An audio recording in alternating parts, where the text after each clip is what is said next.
নমস্কার, আমি সন্দীপ কুমার চন্দ্র। আমার আজকের কবিতা দেখা। বহুদিন পরে তোমায় দেখলাম, একই রকম আছো তুমি।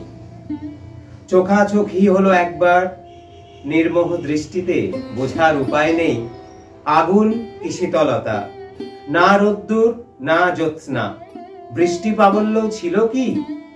এক একটা দিন এমনও হয়, স্নায়ুর চাপ, নিঃশ্বাসের ঝড়, হৃৎস্পন্দনে অকস্মাৎ দ্রুত গতি। জমে থাকা অনেক কথাই আগের মতো আর বলা হয় না।